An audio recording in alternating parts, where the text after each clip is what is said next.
बिस्मिल्लाहिर्रहमानिर्रहीम। अस्सलामुअलैकुम। कैसे हैं आप सब लोग? मैं उम्मीद करता हूँ आप सब लोग खैरियत से होंगे, ठीक ठाक होंगे। आज हम नावल मदारी की एक न्यू एपिसोड शुरू करेंगे। शुरू करते हैं नावल मदारी। ये बड़ी हैरत की बात थी, इन्होंने अपने दोस्त लॉर्ड प्राइस को तलाश करने की ज़रूरत महसूस नहीं की या कोशिश नहीं की, मगर वो लाखों की मालियत के इस ख़जाने को कैसे भूल गए। कर्नल खान की ईमानदारी और नेक नीयत की मैं कसम खा सकता हूँ, ये तस्वर भी नहीं कर सकता कि ये ज़ेवरात इन्होंने किसी से छीने हों या कहीं से चुराए हों या रिश्वत में लिए हों। वो अपनी आमदनी से एक पैसा ज़ायद लेने के भी कभी रवादार ना हुए और हलाल की रोज़ी को जज्बे ईमान समझते रहे। फिर ये लाखों के ज़ेवरात इन्होंने कैसे बनवाए? एक कर्नल की तनख्वाह में तो ऐसे ज़ेवरात की गुंजाइश ही नहीं निकलती। क्या ये इन्हें किसी ने तोहफे में दिए थे? अगर ऐसा होता तो इन ज़ेवरात को फिर हासिल करने की कोशिश ज़रूर करते, और वो कोशिश करते तो कामयाब भी होते। वो आसानी से नाकामी को कबूल करने वाले आदमी नहीं थे, और लॉर्ड प्राइस को बरतानिया में तलाश करना बहुत आसान था, इसलिए वो लॉर्ड प्राइस था, कोई आम आदमी नहीं। लॉर्ड मेरी हैरत और महवियत को बड़े गौर से देख रहा था। ये बहुत कीमती ज़ेवरात है ना? मैंने संदूकची बंद कर दी। ऑफकोर्स इनकी कीमत का अंदाज़ा करना ही मेरे बस की बात नहीं। मैं तुम्हें बता सकता हूँ इनकी मालियत 50,000 पाउंड है। मेरी अकल खपत हो गई। 50,000 पाउंड? यस, ये मैं तुम्हारे हवाले कर रहा हूँ। मैंने कहा, तुम्हें यकीन है कि तुम कोई रिस्क नहीं ले रहे हो? इसने नफ़ी में सर हिलाया। मेरा ख्याल है कि नहीं। इसकी एक वजह तो यह है कि कर्नल खान की बेटी ने तुम पर ज़रूरत से ज़्यादा ही एतमाद का इजहार किया था। मैंने कहा, और दूसरी वजह यह है कि तुमने 3 लाख पाउंड के नुकसान को जिस तहम्मुल और हौसले के साथ बर्दाश्त किया है, इससे तुम्हारे ज़र्फ़ का पता चलता है। वही शख्स ऐसा कर सकता है जो दौलत के आने जाने को मामूल से ज़्यादा अहमियत ना देता हो। मुझे देखो, मुझे हार्ट अटैक हो गया। तुम सिर्फ 50,000 पाउंड के लिए दोनों तरफ के एतमाद को धोखा नहीं दोगे, मुझे यकीन है। मैंने कहा, थैंक यू। एक एतराफ़ मैं भी करना चाहता हूँ इस सिलसिले में। मैंने कहा, डकैती और चोरी के सिलसिले में तुम पर शक करना मेरी बेवकूफ़ी थी। असूलों के मामले में तुम्हारी वज़ादारी तुम्हारे ख़ानदानी होने का सबूत है। इसके चेहरे पर एक तमानियत आ गई। Thank you. मैंने कहा, जिस अमानत की हिफाजत तुमने निस्फ सदी तक की, वो अब वारसों तक पहुँच जाएगी। खुदा का शुक्र है कि मैं ये बोझ अपने साथ कब्र में नहीं ले जा रहा हूँ। मैंने कहा, जाने से पहले एक आखिरी सवाल। यस। मैंने कहा, कर्नल खान तुम पर कितना एतमाद करता था, इसका अंदाज़ा तो मुझे हो गया। क्या इसने तुम्हें यह भी बताया था कि इसने ये ज़ेवरात किसके लिए बनवाए थे? नहीं। अगर मैं ये ज़ेवरात देख लेता तो ज़रूर पूछता, मगर मैंने संदूक खोल कर नहीं देखा था। या तुमने पहली बार खोला है मेरे सामने, तो मैं भी देख रहा हूँ। फिर तो ये इल्म नहीं होगा तुम्हें कि ज़ेवरात इसने कहाँ से हासिल किए थे। मैंने मायूसी से कहा, इसने एक बार मुझसे कहा था कि वो कुछ ज़ेवरात बनवाना चाहता है। मैंने पूछा था कि किसके लिए, तो वो हंसने लगा कि यार, ज़ेवरात का शौक़ मुझे नहीं है। मैं समझ गया था कि वो बताना नहीं चाहता। मैंने कहा कि ढाका के मोहम्मद बाज़ार के कारीगर मशहूर हैं। कर्नल की पोस्टिंग इस ज़माने में दिब्रूगढ़ में थी। मैं इससे हाथ मिला के रुखसत हुआ तो हाथी दांत की बनी हुई वो संदूकची मेरे साथ थी। इस पर बहुत नफीस नक्काशी थी जो बर्मा के मखसूस तहजीबी माहौल की अक्कासी करती थी। नक्शो निगार में महात्मा बुद्ध के ज्ञादान के आसन और ज़िंदगी के मुख्तलिफ मनाजिर दिखाए गए थे। हाथी दिखाने गए थे जिन पर बड़े बड़े हेट पहने वाले फलिबान बैठे थे। रक्स करने वाली लड़कियाँ थीं जिनके फ़ीचर बर्मी थे। हाथी दांत के सामान के लिए बर्मा बहुत मशहूर था। मेरी जहनी कैफियत बहुत अजीब थी। अचानक लॉर्ड प्राइस की शख्सियत का एक इंतहाई हैरान करने वाला पहलू मेरे सामने आया था। इसकी ख़ानदानी शराफत निजाजत के सारे दावे मेरे नज़दीक पुरमुनाफ़कत और पुरफ़रेब थे। वो बेईमानी और माशी के हर गैर कानूनी और गैर अखलाकी कारोबार में मुलव्वस था, मगर कर्नल खान से दोस्ती निभाने के मामले में इसने बड़ी वज़ादारी का सबूत दिया था। इसने बड़ी ईमानदारी के साथ इस अमानत की हिफाजत की थी। बिलाखिर हक़ को हक़दार तक पहुँचाने में कामयाब रहा था। अगर इसकी नीयत में फतूर आ जाता तो इसके लिए ये सारा माल हज़म करना बहुत आसान था, जिसका कोई दावेदार क़यामत से पहले सामने नहीं आ सकता था। दूसरी तरफ अचानक कर्नल खान की किताब ज़िंदगी का एक ऐसा बाब खुल गया था जिसके बारे में कोई कुछ नहीं जानता था।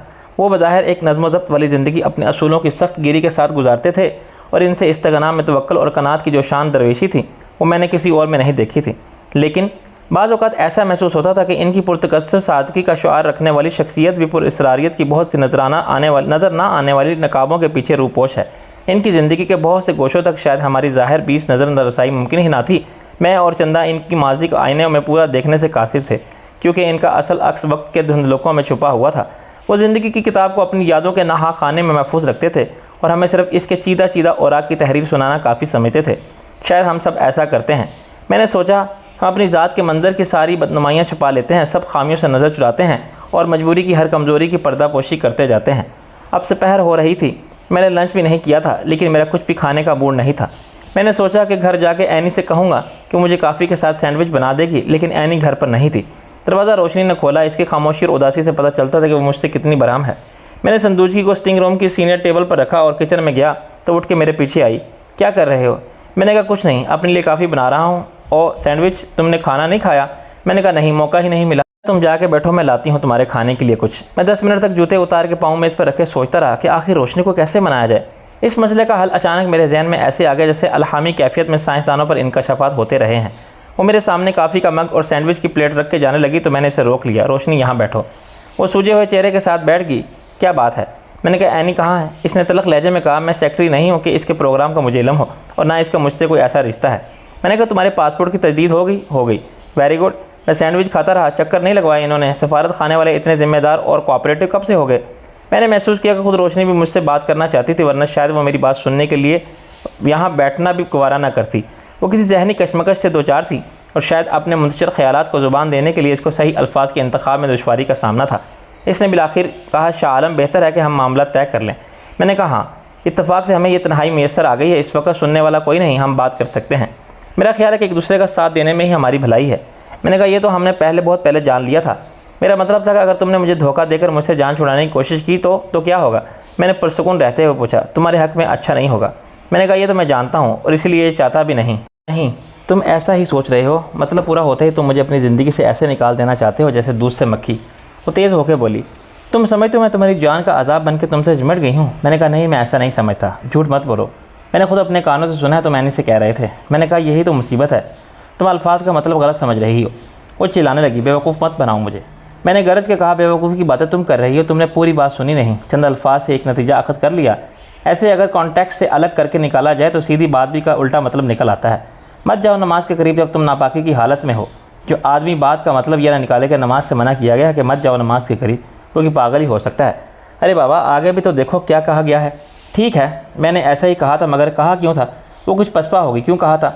मैंने कहा मैं तुम्हें अपने साथ पुलिस स्टेशन नहीं ले जाना चाहता था और तुम्हारे साथ हाई कमीशन के ऑफिस नहीं जा सकता था, मगर तुम बज़िद थी कि मेरे साथ जाना है। तुमने मेरी मजबूरी को समझ ही नहीं रही थी। यही बात कह रहा था मैं ऐनी से कि रोशनी बुलाए जान बन बैके चिमट गई है। मुझसे ये समझाने का वक्त नहीं था कि मेरी मजबूरी क्या है। इतनी सी बात पर हंगामा खड़ा कर दिया तुमने। मैंने ये तो नहीं कहा था खुदा ना खास्ता कि मैं तुम्हें अपनी ज़िंदगी से निकालना चाहता हूँ। आधी अधूरी बात का गलत मतलब निकाल के तुमने मुझे बेइज्जत कर दिया। जो मुँह में आया बक दिया। शर्म आनी चाहिए तुम्हें।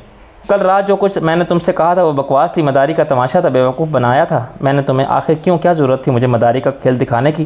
ज़रा पलट के अपनी गुजरी हुई रात ज़िंदगी को देखो।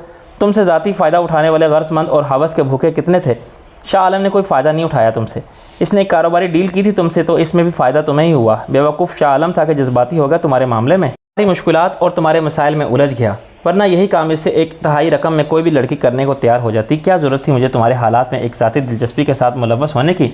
मदद की ज़रूरत मुझे थी, मगर क्या मैंने तुम्हारी कोई मदद नहीं की? तुम्हारी वालदा, खुदा इन्हें जन्नत नसीब करे, क्या इनके लिए मैंने कुछ भी नहीं किया?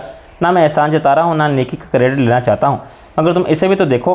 वो जो तुम्हारी बहन थी और बेटी थी इस माँ की, वो तो आखिरी बार सूरत भी देखने के रवादार ना हुई। क्या इससे बुरा हूँ मैं? मेरी परफॉर्मेंस बेहतरीन रही। मेरा चीखना चिल्लाना और जज्बाती अंदाज में दलाइल देना, अपने दिफा में जारहाना रवैया अख्तियार करना और उल्टा रोशनी को मोर्द इल्ज़ाम बना देना रायगा नहीं गया। आहिस्ता आहिस्ता रोशनी के चेहरे पर मेरे खिलाफ गुस्से और नफ़रत के जज्बात की जगह रंज और पशेमानी के जज्बात लेने लगे। इसे अपनी बेवकूफ़ी का यकीन आने लगा। मैंने गहरी सांस लेकर थोड़ा सा वक्फा दिया। बहुत दुख पहुंचाया है तुम्हारे रवैये ने मुझे। मेरा ख्याल था कि जैसे मैंने तुम्हें समझ लिया है ऐसे तुम मुझे समझ चुकी हो, और इसीलिए मैंने अपनी ज़िंदगी के सबसे अहम फैसले में तुम्हें शरीक कर लिया था। ये फ़र्ज़ कर लिया था कि तुम्हारे साथ मेरी ज़िंदगी का सफ़र बहुत अच्छा होगा, बिल्कुल मेरे ख्वाब की ताबीर की तरह। लेकिन अफसोस कि वो सब गलत था। रोशनी एकदम उठी और मेरी गोद में आ गिरी। I am sorry Shah Alam, खुदा के लिए मुझे माफ़ कर दो। इसने बावक्त रोना, मुझसे लिपटना और मुझे चूमना शुरू कर दिया। मैं ऐसे शदीद तूफ़ानी किस्म के जज्बाती रद्द-ए-अमल के लिए बहरहाल तैयार ना था, चुनाचे मुझे खासी मुश्किल पेश आई। मैंने इसको रोकने और ख़ुद को छुड़ाने की वाजिबी सी कोशिश की और बिलाखिर इसको समेट कर पुरसकून करने में कामयाब हो गया। कुछ देर मेरे सीने से लगी सिसकियाँ लेती रही और दिल के गुबार को आंसुओं में बहाती रही। फिर मैंने इसे अलग किया, बाथरूम में ले जाकर इसका मुँह धुलवाया और जब वो खामोश होकर अपनी जगह पर बैठ गई तो इसके लिए किचन से काफ़ी बना के लाया। 15-20 मिनट के बाद मैंने पूछा, अब बताओ तुम्हारे दिमाग का दर्जा हरारत नॉर्मल पर आ गया है या नहीं? वो खफ़त से ज़ेर लब मुस्कुराई और इकरार में सर हिला। मैंने कहा, मैं ये नहीं कहता कि इस मामले में तुम किसी किस्म के दबाव का शिकार होकर फ़ौरी फ़ैसला करो। मुझे कोई जल्दी नहीं है। जहाँ तक मेरा सवाल है तो मैंने बहुत सोच समझ के नहीं एक प्रपोज़ल दिया था। मुस्तकबिल का हाल खुदा जानता है, लेकिन अपनी तरफ से मैंने कामयाबी के पूरे यकीन के साथ फ़ैसला किया था। तुम मज़ीद सोच विचार करना चाहो तो 1 हफ़्ता, 1 महीना या 1 साल और गुजार सकती हो। मुझे देखो, परखो, समझो और फिर भी दिल ना माने तो इनकार कर दो। मुझे बुरा नहीं लगेगा, बल्कि ये शायद इस सूरत हाल से बेहतर होगा कि हम जज्बाती उजलत में एक दूसरे को कबूल कर लें, फिर पछताएं कि अफसोसनाक हालात में एक दूसरे के खिलाफ नफरत के जज्बात की जहर आलूदा फ़िज़ा में अलग हों। इसकी शर्मिंदगी अब इंतहा पर थी। नहीं शाहजी, ऐसी नौबत नहीं आएगी, मुझे और कुछ नहीं सोचना। मैंने कहा, कोई फ़ैसला कुन कदम उठाने से पहले तमाम शकूक रफ़ा हो जाने चाहिए, तुम्हारे दिल से भी और मेरे दिल से भी। मेरे दिल में कोई ऐसी बात नहीं। मैंने कहा, मगर मेरे दिल में है। इसे एक झटका सा लगा। क्या? मैंने कहा तुम्हारी हर गलत फहमी मैंने रफ़ा कर दी है। मैंने क्या कहा और तुमने क्या समझा, इस बारे में अब कोई वजाहत तलब बात नहीं रही मेरी हद तक, लेकिन मुझे भी तुमसे कुछ पूछना है। मगर मैंने तो ऐसी कोई बात नहीं की। मैंने कहा क्या तुम भूल गई हो कि जब तुमने मुझे हॉस्पिटल में अपनी माँ के इंतकाल की खबर दी थी तो इससे पहले क्या धमकी दी थी। इसकी नज़र झुक गई। इस वक्त मैं अपने होश में नहीं थी। मैंने कहा ओके मैं मान लेता हूँ, लेकिन इससे भी ज़्यादा संगीन धमकी तुमने मुझे आज सुबह दी थी कि तुमने कहा था कि अब मैं तुम्हें अपना खेल दिखाऊंगी और इस खेल में देखना इतना ज़्यादा नुकसान होगा तुम्हारा। मैं अपनी गलती की माफ़ी मांग चुकी हूँ, वो पागलपन था मेरा, लेकिन मेरे इत्मीनान के लिए तुम्हारा सिर्फ सॉरी कह देना ही काफ़ी नहीं। ये पागलपन कल फिर किसी जज्बाती कमज़ोरी के तहत किसी भी लम्हे तुम पर मगलूब कर सकता है और नाकाबिले तलाफ़ी नुकसान का सबब बन सकता है। तुम क्या चाहते हो? मैंने कहा मैं कुछ पूछना चाहता हूँ तुमसे, सच सच बताओगी। इसका मूड फिर ख़राब होने लगा। मैं झूठ कैसे बोल सकती हूँ? मैंने कहा इस तमाम अरसे में जो हमने मियाँ बीवी बन के साथ गुजारा, लेकिन हम मियाँ बीवी नहीं थे। यस, हमने एक डील की थी। ये इसकी शराइत में शामिल था कि हम दुनिया के सामने खुद को मियाँ बीवी ज़ाहिर करेंगे, लेकिन हमारे दरमियान कोई अमली रिश्ता नहीं होगा। इतना अरसा हम एक ही छत के नीचे गुजार चुके हैं और मेरा ख्याल है कि यह वक्त एक दूसरे को समझने के लिए काफ़ी था।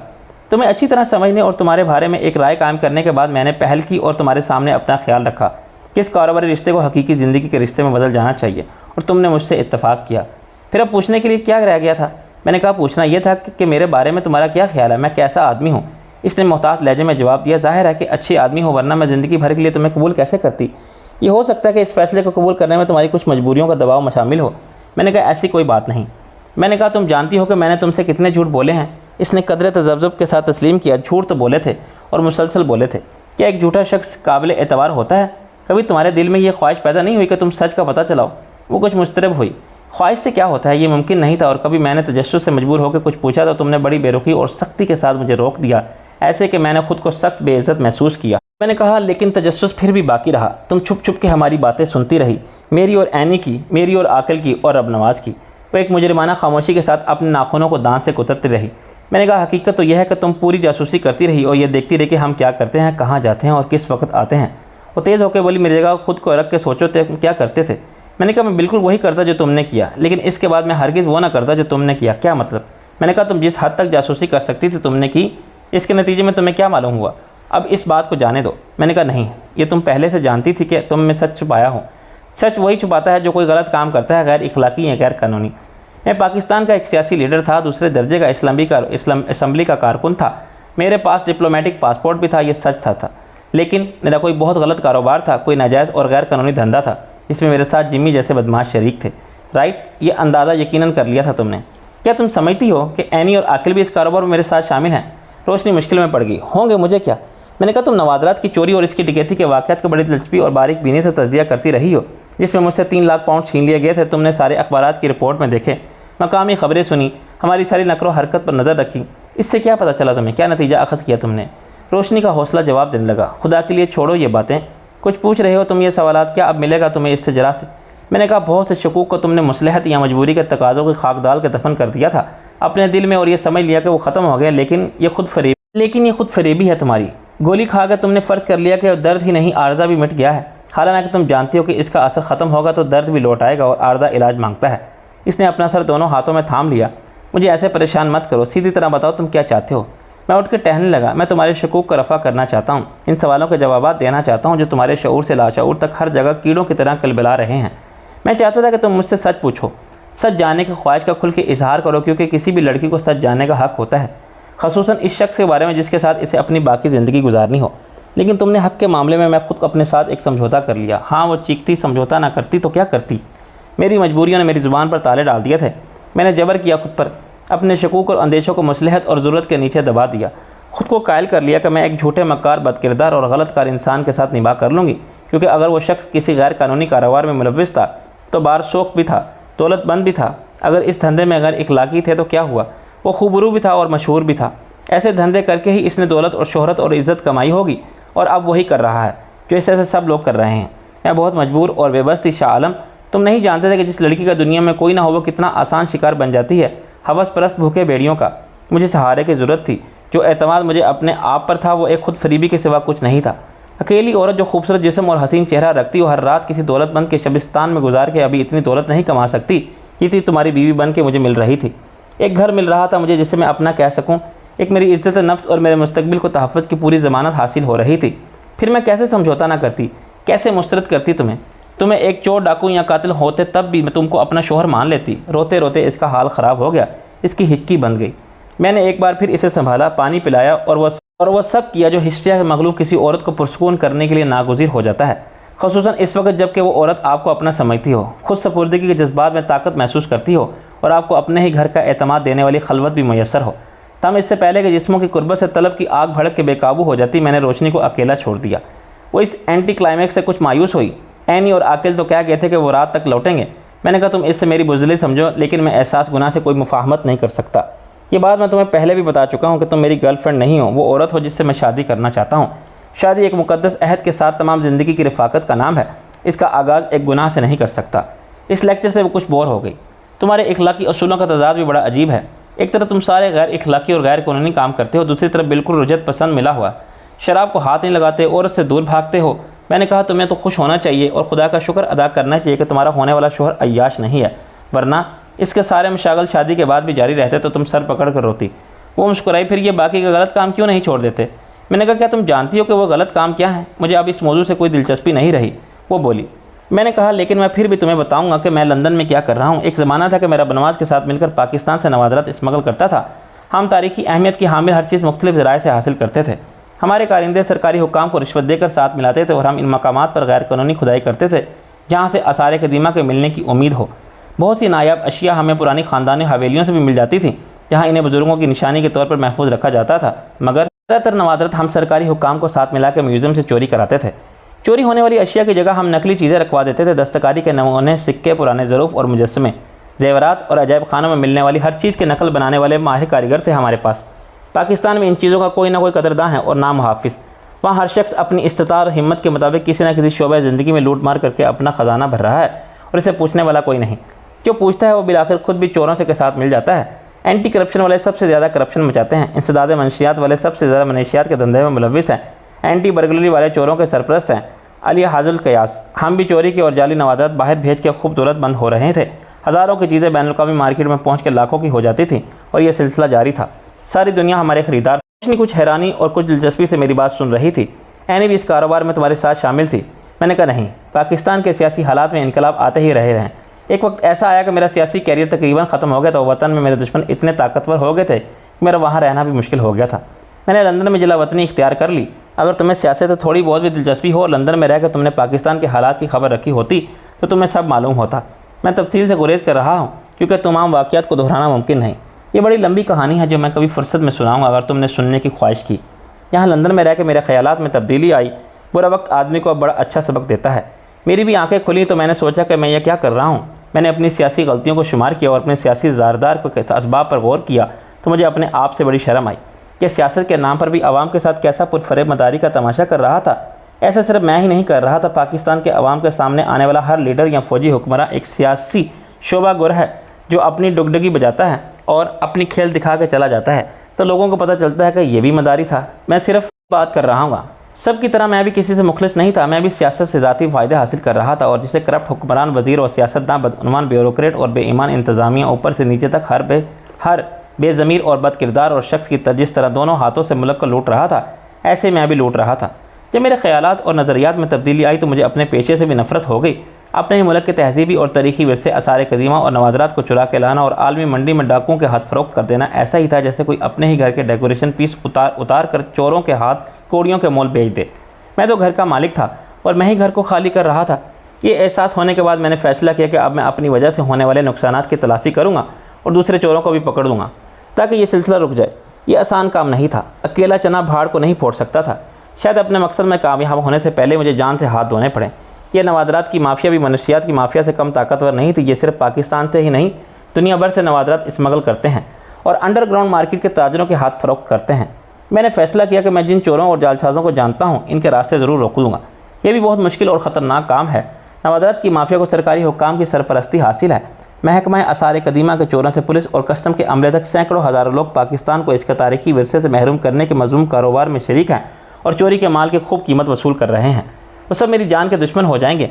इसी ख्याल से मैंने एनी को लंदन शिफ्ट कर दिया और आकिल से इसकी शादी हो जाएगी तो कम से कम इसकी तरफ से मुझे बेफिक्री हो जाएगी। कितने अफसोस की बात है कि अब तो यहाँ भी पाकिस्तानी अपने किरदार की वजह से काबिल नफ़रत हो गए हैं। लोग बड़ी हकारत से इन्हें पाकी कहते हैं।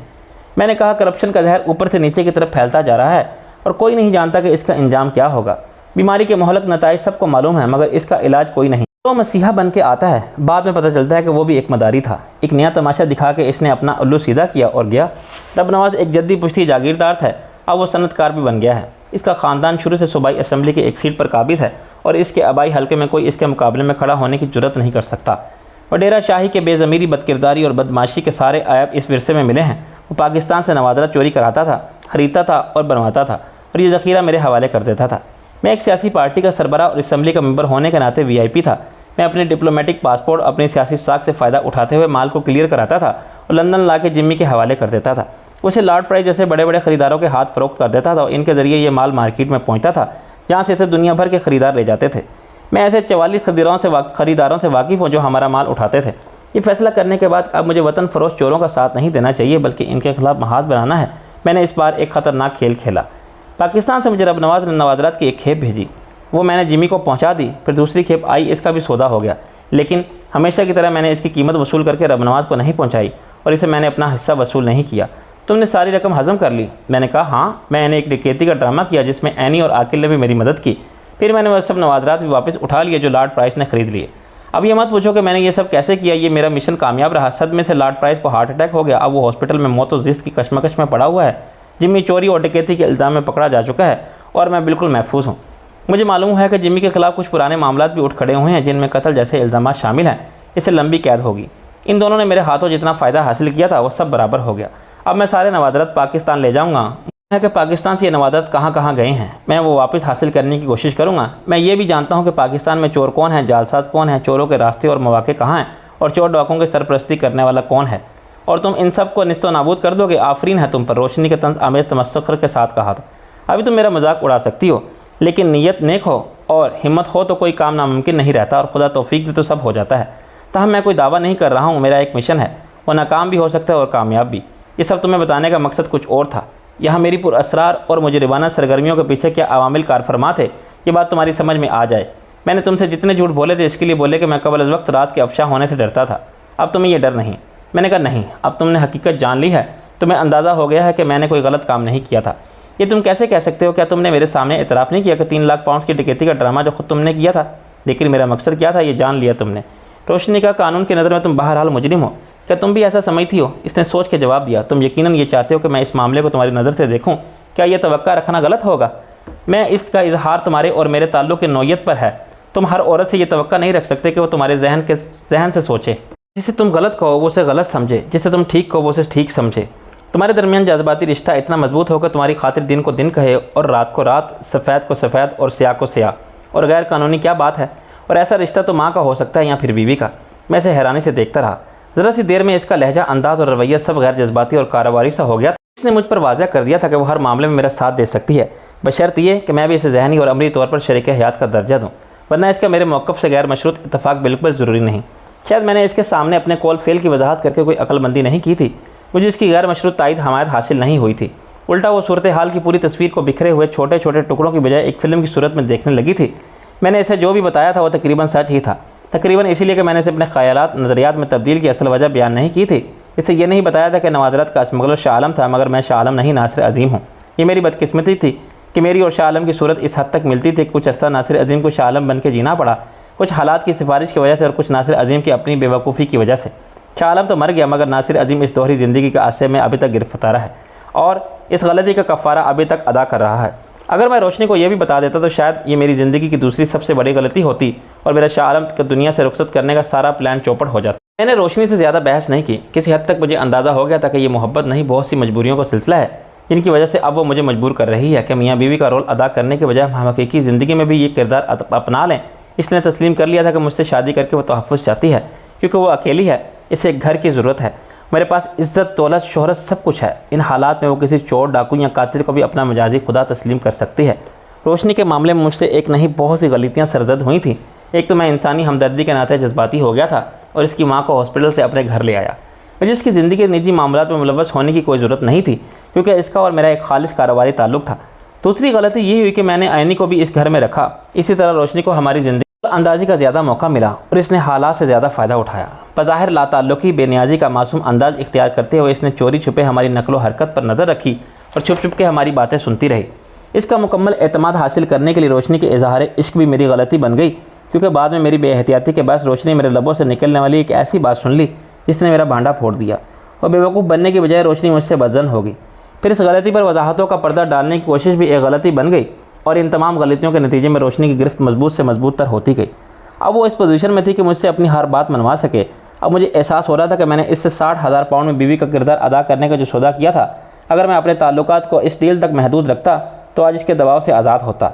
लेकिन अब मैं किसी प्रोड्यूसर की तरह आज़ाद और बलादस्त नहीं था जो किसी ड्रामे के लिए एक एक्ट्रेस की खिदमत हासिल करता है। तो शूटिंग मुकम्मल होने के बाद मुआवजे का चेक हाथ में थमा के कहता है, बीबी खुदा हाफिज़, तुम्हारा ताल्लुक बस इसी सीन तक था। ताहम अभी बाजी तमाम नहीं हुई थी। रोशनी की यह खुशफहमी दूर की जा सकती थी कि सारे ट्रम्प कार्ड इसके हाथ में आ गए हैं और वो बाजी जीत चुकी है। मगर मुझे खुद को मज़ीद ब्लैकमेल होने से बचाने के लिए ज़्यादा मुहतात होने की ज़रूरत थी। ये इत्तेफाक था कि कुछ देर बाद जब आकिल और एनी लौट कर आए तो रोशनी बाथरूम में थी। वो दोनों बहुत खुश थे और इनकी खुशी जायज़ भी थी। सोनी से एनी बनने तक एक बेसहारा और लावारिस लड़की ने बड़ा तवील सफ़र तय किया था। ये सफ़र आजमाइशों और ख़तरात से भरा हुआ था और इसका इंजाम रसवाई और तबाही की मंजिल पर भी हो सकता था। मगर एक दस्ते गैब इस पर मेहरबान और मुहाफ़िज़ रहा और ज़माने के बहराम हाथों अपना सब कुछ लुटाने से पहले ही वो हमारे पास पहुँच गई। ऐसी खुशकिस्मती की लाटरी शायद लाखों करोड़ों में से किसी एक लड़की का नाम निकलती है कि वह ज़मीन की इंतहाई पस्ती से आसमान की आखिरी बुलंदी तक जा पहुँचे। बेकिरदार और बेज़मीर डाकुओं के एक गिरोह के साथ ज़िंदगी का भयानक दौर गुजारने के बाद वो एक ही परवाज़ में उड़ कर लंदन आ गई और आकिल जैसे तालीम याफ्ता और रोशन ख्याल बाहिम्मत और मुखलिस ज़हीन और खूबरू शख्स ने अपना लिया था। वो सारी खुशियाँ इसकी झोली में डाल दी थी जिनका वो सिर्फ ख्वाब ही देख सकती थी। खुद आकिल को मैं इस मामले में कम खुशकिस्मत नहीं समझता था कि इसे एनी जैसी शरीक हयात मिली। एनी को खुदा ने हुस्न सूरत ही नहीं से नवाजा था, बल्कि इसकी सीरत और किरदार में वो तमाम खूबियाँ यकजा कर दी थी जो हर मर्द एक मुकम्मल औरत और मिसाली बीवी के पैकर ज़ात में मुजस्सिम देखना चाहता है। वो दोनों कोई एक दर्जन बंडल उठाए अंदर आए तो सोनी खूब हंस रही थी। इसने बंडल नीचे ढेर किए और सोफे पर धड़ाम से गिर गई। भैया आज तो बस कमाल ही हो गया। मैंने कहा, वो तो मैं देख रहा हूँ, कमाल रोज़ हो रहा है। एनी खड़ी हुई होकर नीचे एड़ी पर किसी रकासा की तरह घूम गई। क्यों, क्या मैं अच्छी नहीं लग रही हूँ इस लिबास में? दूसरों की मैं क्या कहूँ, अपनी ज़ाती राय में महफूज रखता हूँ। आकिल ने कहा, वैसे तो मैं भी कदामत परस्ती की हद तक रवायत परस्त हूँ। मैंने कहा, यानी मशरक़ी लिबास के हुस्न के कायल हो, फिर यह क्या है? इसने सर खुजाया। ये एनी की पसंद है और मैं इस मामले में ज़रा जमहूरी मजाज रखता हूँ, अपनी पसंद किसी पर थोप नहीं सकता। एनी ने मुँह बना के कहा, लिबास को मुकम्मल होना चाहिए, बाकी कोई लिबास मशरक़ी हो या मगरबी, जनूबी हो या शुमाली, अगर अच्छा लगे तो पहन लो। मैंने कहा, ठीक है भाई, मगर लोग जो कहते हैं कि खाओ अपनी पसंद का और पहनो सबकी पसंद का, वो हंसी और मैं क्या कर रही हूँ? यहाँ कौन पसंद करेगा चटपटी और चट्टापट्टी का घरारा या रेशमी लाचा कुर्ता? ये खुद फरमा रहे थे कि रोम में वही करना चाहिए जो रोमन करते हैं। मैंने सामान के ढेर को देखते हुए आज सारा दिन यही शॉपिंग करते रहे। आकिल ने कहा, नहीं, और भी बहुत से काम किए हैं, बताता हूँ। मैंने अंदर की तरफ देखा। ज़रा ख्याल रखो, रोशनी के सामने कोई बात नहीं करनी। एनी ने सरगोशी की। क्या कोई ख़ास बात हुई है भैया? बहुत सी बातें हैं, मगर मैं अभी नहीं बताऊँगा। आइंदा घर में भी ऐसी कोई बात नहीं होनी चाहिए जिसका ताल्लुक़ हमारे मामला से हो। वो छुप छुप के सुनती है। मिस एनी, आकिल ने कहा, अगर तुम इसरार करोगे कि मेरे हाथ की चाय पी के जाओ तो मैं इनकार नहीं करूँगी। एनी ने कहा, आप तशरीफ़ ले जा सकते हैं अगर जाना चाहें। देखा, मुझे मालूम था तुम मुझे चाय नहीं दोगी। अगर मैं चाहूँ का मतलब तो यही हुआ ना कि तुम नहीं चाहती। वो अपने जूतों के तस्मे खोलने लगा। अब ये भी कहो कि तुम के जूते उतार के आराम से बैठो। एनी ने कहा, मेरी तरफ से तुम जूतों समेत सो जाओ। अच्छा, तुम्हारी ये भी मर्ज़ी है कि मैं घर ना जाऊँ, यहीं सो जाऊँ? खैर, मैं सोचूंगा, फ़िलहाल तुम चाय तो लाओ।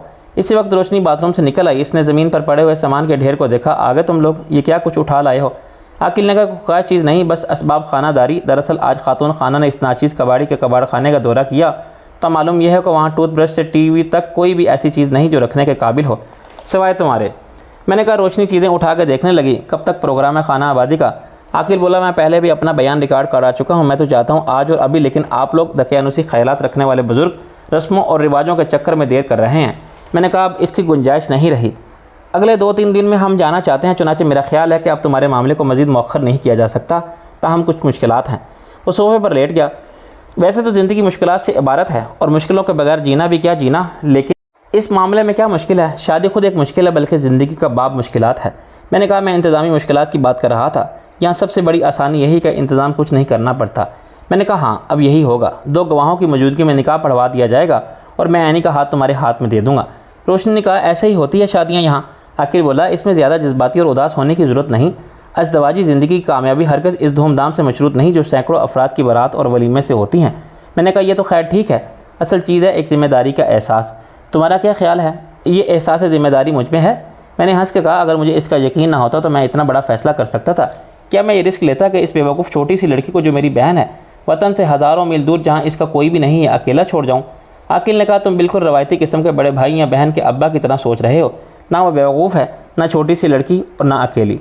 मैंने कहा, पता नहीं ऐसा क्यों होता है, छोटी बहन और बेटी कितनी भी बड़ी क्यों ना हो जाए, BA MA कर ले या डॉक्टर इंजीनियर भी बन जाए, माँ बाप के लिए वो वही नन्ही सी बच्ची रहती है जो इनकी गोद में चिड़ी फरती रहती है, बात बात पर ठगती है, 1 मिनट में टिप टिप आंसू बहाती है और एक टानी मिल जाए तो खिलखिला के हंसने लगती है। वो इसके लिए हमेशा वैसे ही फ़िक्रमंद रहते हैं। मुझे तसल्ली देने के लिए बोला, वो बहुत खुश रहेंगे यहाँ, मैं खुश रखूँगा इसे। मैंने कहा, चलो हम काम की बात करते हैं। ये बताओ, कल तक तुम क्या कर सकते हो? जो हुक्म हो। बस एक तो सर के बल खड़ा होकर साइकिल नहीं चला सकता, राग मियाँ की मलमार तीन ताल में नहीं गा सकता, करेले का सूप शरबत समझ के नहीं पी सकता। मैंने कहा, यार सीरियस हो जाओ, ये बताओ शादी कहाँ होगी? शादी का सानिया कहते ज़माना व मकान के आज़ाज़ है, ये कहीं भी पेश आ सकता है। मेरे दौलत कदे पर या आपके गरीब खाने पर, किसी मस्जिद में या हाइट पार्क में, जहाँ कुछ भी कहने की आज़ादी होती है। ऐसे मैंने एक शादी सरे राह भी अटेंड की है जिसमें मौलवी तेज़ कदमों से फुटपाथ पर चलता जा रहा था और इसे कहीं पहुंचने की जल्दी थी। दूल्हा इसके दाएं हाथ पर चल रहा था और दुल्हन बाएं जाने दौड़ रही थी। इन्हें भी कहीं पहुंचने की जल्दी थी। चलते चलते मौलवी ने वह सब रवायती सवाल कर दिया कि जल्दी बोल, यस या नो ऐसे बोलना कि सब सुन लें। चुनाचे दूल्हा ने चीख के कहा कि कबूल किया। फिर दुल्हन ने हाँफते हुए आवाज़ निकाली कि हाँ जी हाँ, कबूल ना करना होता तो आराम से घर बैठी होती। निकाह खां ने पलट के एक गवाह से कहा कि तुमने सुना, चलो दस्तखत करो फटाफट। फिर दूसरे को रजिस्टर थमा दिया। दोनों गवाह बस ऐसे ही रात चलते पकड़ लिए गए थे। जान पहचान कोई नहीं थी, मगर थे आकिल व बालिग मुसलमान, गवाही की शर्त पूरी करते थे। मौलवी साहब ने रजिस्टर लपेट कर बगल में दबाया, हाथ मिला के दूल्हा दुल्हन को मुबारकबाद दी और कहा कि कोर्ट में भी रजिस्ट्रेशन कराना मत भूलना, वरना तुम्हारे साथ भी मैं मारा जाऊँगा। फिर लब्बक के एक बस में चढ़ गए। दूल्हा दुल्हन ने भी एक टैक्सी पकड़ ली और बोले कि भाई हम भी चलते हैं होटल जहाँ हमारा हुजला अरोसी बुक है। सुबह सवेरे मुँह अंधेरे हमें हनीमून के लिए साइप्रस जाना है और फ़्लाइट पकड़नी है, इसलिए खुदा हाफिज़। दोनों गवाह बेवकूफ़ों की तरह फुटपाथ पर खड़े रह गए थे। इनमें जो आकिल था वो ये नाचीज़ था जो आज नामज़द दूल्हा है। ऐनी इतनी देर में चाय ले आई थी और इसने शायद ये वाक़या पहले भी सुना था। वो हंसते हुए बोली, पेशेवर गवाहों के साथ ऐसा ही होना चाहिए। रोशनी का हंसते हंसते बुरा हाल हो गया। तुम गप लगा रहे हो या वाकई ऐसा हुआ था? मैंने कहा, यह फिल्मी स्टोरी राइटर है, सिचुएशन ना हो तो मज़ाहिया सीन डाल देता। आकिल ने एहतजाज किया, ये 101% सच और मेरी आह बीती है। मैंने कहा, इसमें कोई शक नहीं कि शादी होगी चलते चलते ही, लेकिन हमें इतनी जल्दी बहरहाल नहीं है। जल्दी पड़ी हुई है दुल्हन को कि अच्छा भला काट का उल्लू फंस गया है, हाथ से निकल ना जाए। आकिल बोला। ऐनी ने चिराग पा होकर कहा, बको मत, इतनी मिन्नत समाजत किसने की थी? हाथ कौन जोड़ रहा था, तुम और कौन? आकिल लिठाई से बोला। ऐनी का पारा और चढ़ गया। अच्छा जाओ दफ़ा हो जाओ, नहीं करनी मुझे शादी। आकिल ने फरियाद की, जनाब कायम मकाम सुस्तर साहब, आप देख रहे हैं अपने मजाजी खुदा के साथ इस चांद सी बहू की ज़ुबान दराजी जैसे आप मेरे हवाले करना चाहते हैं। ऐनी को डांटा, तुम चुप बैठो वरना जाओ यहाँ से। वो अपनी बात पर अड़ी रही, मैं हरगिज़ शादी नहीं करूँगी इससे। मैंने कहा, तुमसे पूछा है किसी ने? हाँ, तुम अल्लाह मियाँ की गाय हो, भेड़ बकरी हो, तुम्हें किसी भी खोटे सिक्के के साथ बांधा जा सकता है। आकिल ने भी इसे डांटा। मैंने कहा, चलो छोड़ो, तुम या तो मजाक कर रहे हो या लड़ रहे हो, इस वक्त बात करने को कोई फ़ायदा नहीं। आकिल कान पकड़ के उठ बैठा। अच्छा, अब कोई फजूल बात नहीं होगी सिवाय शादी की बात के। मैं कल किसी वक्त बारात लेकर आ जाऊँगा। क्यों दुल्हन? ऐनी हंस पड़ी मस्करे। मैंने कहा, बारात से तुम्हारी क्या मुराद है? कितने लोग होंगे? जितने भी दस्तयाब होंगे, दोस्त मजबूरन साथ आएंगे, दुश्मन बड़ी खुशी से शरीक होंगे मेरा इबरतनाक इंजाम देखने के लिए। सोच रहा हूँ 2 पुलिस वाले भी ले आऊँ। पुलिस वाले वो किस लिए? रोशनी हैरान हुई। मुझे पकड़ लें अगर मैं जाए वारदात से भागने की कोशिश करूँ, क्या पता अचानक मेरी अकल ठिकाने आ जाए। तुम बात नहीं आओगे? ऐनी अपनी हंसी को दबा के घर आई। मैंने कहा, ओके, अब कोई तादाद बता दो ताकि हम यहाँ कुछ इंतज़ाम करें। हमारी तरफ से तो बस यही सब लोग होंगे जो इस वक्त नज़र आ रहे हैं। वो अंधों की तरह आंखें चिपका के बोला, कितने लोग हैं? ऐनी, मुझे तो तुम्हारे सिवा कुछ भी नज़र नहीं आ रहा, जिधर देखता हूँ इधर तू ही तू है। मैंने कहा, अभी क्या कहा था तुमने? वो एकदम सीधा हो गया। 6-7 लोग होंगे, 5 से ज़्यादा और 10 से कम।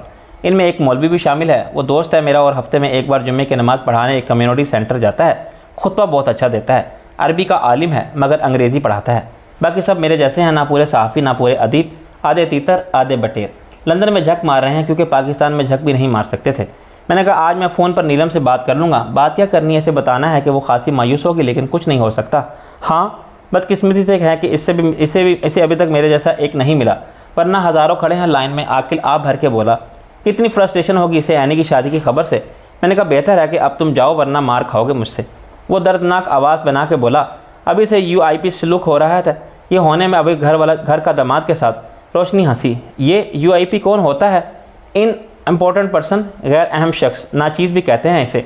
मैंने कहा नाचीज़ साहब ये मसला तो कोई नहीं मगर शरई ज़रूरत है हक महर। वो बोला मैं सादा चेक पर दस्तखत करके दे दूँगा, एनी जो चाहे लिख ले। चलो रहने दो अपना ब्लैंक चेक, मुझे पता है वो किस अकाउंट का होगा जिसमें एक पैसा भी नहीं है, एनी ने कहा। मैंने कहा रकम लिखनी पड़ेगी निकाह फार्म के खाने में, 1 लाख पाउंड लिख दें? रोशनी ने पूछा। आकिल बोला बस 1 लाख से क्या होगा, 1 करोड़ पाउंड तो लिखो। मैंने फैसला सादिर किया। 1000 पाउंड और कुछ? रोशनी ने सवाल किया। ये तो बताया ही नहीं तुमने कि पूरी तैयारी के साथ आओगे, दूल्हा बन के, शेरवानी पहन के, सेहरा बांध के। हाँ, एक घोड़े पर दूल्हा, दूसरे पर मौलवी साहब होंगे, बाकी बाराती पीछे नारे तकबीर लगाते। लंदन की सड़कों पर से ये इस्लामी लश्कर गुजरेगा तो कल के सारे अखबारात में तस्वीरें छप जाएंगी कि मुजाहिदीन का एक दस्ता अफगानिस्तान में जहाद करने गया था। मिस रोशनी, आप तो अंधेरा जहालत का गुस्ताफी माफ। क्यों? मैंने खुद शिरकत की है ऐसी शादियों में जहाँ दूल्हा दुल्हन पूरे रवायती लिबास में थे, रोशनी ने खुफकी से कहा। और वो इन दोनों की दूसरी शादी होगी, पुराने लिबास काम आ गया। मेरी तो ये पहली और आखिरी शादी है, यहाँ नए कपड़े कौन बनवाता है? दूल्हा दुल्हन का लिबास किराए पर मिलता है, पाकिस्तान से शादी करके आने वाले बेच देते हैं। तुम जाके देखो तो सही कैसे कैसे ड्रेस हैं इनके पास, रोशनी ने कहा। खिलाफ तवक्का एनी ने कहा मैं तो पहनूंगी। मैंने अपना सर पकड़ लिया। 4 दिन में वलायत की ऐसी हवा लग गई है तुझे कि पिट पिट बोल रही थी, कैसी बेशरम दुल्हन है। एनी ने मेरी बात जैसे सुनी ही नहीं। और आकिल तुम अपने लिए भी एक ले आना, फुल ड्रेस, सिल्क की गोल्डन शेरवानी, गोल्डन कुल्ला और गोल्डन खुस्से। मेरे लिए लाल जोड़ा जिस पर खूब धारी का काम हो, गरारा वरना शरारा, मगर हो लाल। कोई और रंग लाए तो मैं नहीं पहनूंगी। अब मुझे गुस्से से ज़्यादा हंसी आने लगी थी। तो खुद चली जा दूल्हा के साथ और पसंद कर ले। एन ने चुटकी बजाई। क्या आइडिया है भैया, ये ठीक है। आकिल धाड़ने लगा। क्या ठीक है? तुम्हारा दिमाग ख़राब है, बल्कि ये कहना चाहिए कि जो भूसा है तुम्हारे सर में वो भी ख़राब है। तुमने क्या समझ रखा है मुझे? आखिर मैं शक्ल से उल्लू लगता हूँ तो क्या उल्लू का पट्टा हूँ? आकिल, मैंने कह दिया ना ये शर्त है मेरी। एनी भी चिल्ला के बोली। जी, भाड़ में गई शर्त। मैं आऊँगा बनियान और निकर में, नंगे पाँव और बगैर मुँह धोए। ईमान से मैं अंदर नहीं घुसने दूंगी अगर तुमने दूल्हा का लिबास ना पहना हो। कैसे नहीं दोगी? तुम्हारे बाप का घर है, बाप तक मत जाओ। और घुसने का सवाल तो तब पैदा होगा जब मैं आऊँगा। आकिल बोला। तुम नहीं आओगे? एनी की शक्ल रोने वाली होगी। नहीं, मैं जाऊँगा ही नहीं तो आऊँगा कैसे? मैं बैठा हूँ यहाँ, अभी फ़ोन करके बुलाता हूँ सबको कि निकाह है 1 घंटे बाद, तो मैं लेकर ही जाऊँगा। आप मैंने भी काजी के सामने इनकार ना कर दिया तो कहना सबके सामने जूता पड़ेगा मुँह पर। एनी फिर पटकी हुई उठ के चली गई। मैंने कहा यार इसे मैं क्या कहूँ, तुम इससे ज़्यादा बच्चे हो, क्या हर्ज अगर तुम इसकी मान लो। 1 घंटे के लिए पहन लेना यहाँ आके इसकी पसंद के कपड़े। वो दांत निकालने लगा। तो मैं खैर पहन के आ जाऊँगा, इसे कौन तैयार करेगा? मैं अपने दोस्त की बीवी से कह दूँगी, कोई ज़रूरत नहीं।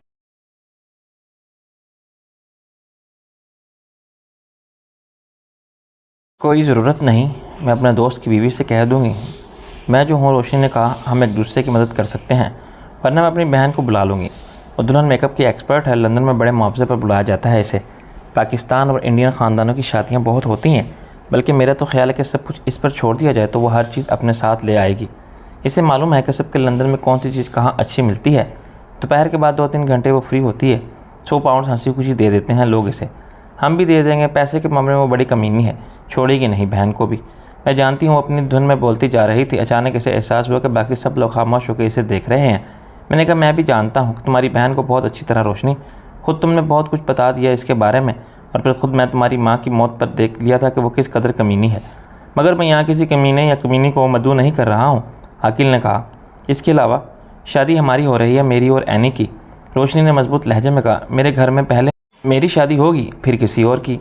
मैंने कहा यह नामुमकिन है। क्यों नामुमकिन है? रोशनी ने चमक के कहा। वही निकाह खा हमारे निकाह भी पढ़ा सकता है ना, वो इनकार तो नहीं करेगा। क्या एक साथ 2 शादियाँ खिलाफ शरअ हैं? अगर हम सब की खुशी 2 चंद हो जाए। मैंने कहा रोशनी, मैंने तुम्हें बता दिया था जब तुमने कहा था वो किसी आसमानी सहीफे का हिस्सा नहीं कि इसे बदला ना जा सके। और मेरी समझ में नहीं आता कि तुम इतने एलर्जी क्यों हो रहे हो। मैंने सख्त लहजा इख्तियार कर लिया। जब एक बार हमने तय कर लिया कि पाकिस्तान जाके शादी करेंगे तो फिर ये ज़िद क्यों? ज़िद तुम कर रहे हो। अचानक एनी ने तरह लहजे में कहा। चलो रहने दो रोशनी, हम तुम्हारे घर में शादी नहीं करेंगे। आकिल ने कहा बिल्कुल ठीक, हम दोनों चले जाएंगे किसी कम्युनिटी सेंटर में और फिर मैरिज रजिस्ट्रेशन ऑफिस। एनी का चेहरा गुस्से से लाल होने लगा था। वैसे तुम्हारी ये गलत फहमी भी दूर हो जानी चाहिए कि अभी तुम इस घर की मालिक नहीं बनी। ये मेरे भाई का घर है, लेकिन मैं यहाँ किसी किस्म की बदमज़गी नहीं चाहती अपनी शादी में। जिसे मैं बुलाना चाहूँगी बुला लूँगी, लेकिन इनमें तुम्हारा नाम बहरहाल शामिल नहीं होगा। एहसास ज़िल्लत से रोशनी का चेहरा तारीक हो गया, मगर इससे पहले कि वह ज़्यादा नफरत अंगेज़ और आग लगाने वाला जवाब देती, कॉल बेल बजने लगी।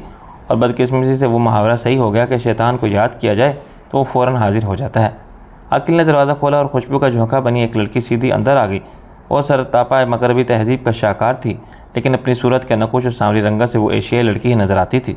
इसके लिबास और अंदाज़ एतवार में ख़ुद अपना इश्तिहार देने वाली बेहयाई थी और वह गुनाह का चलता फिरता दावत नाम देती थी।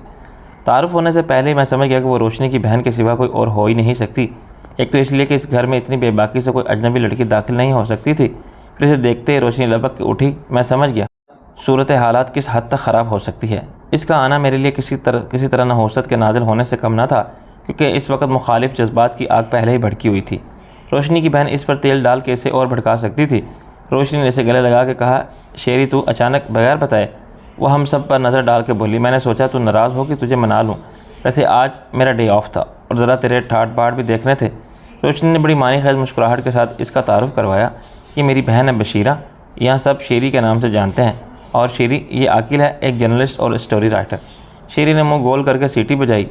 Wow charming young man. इसने आकिल से बेतकल्लुफ़ मुसाफा किया।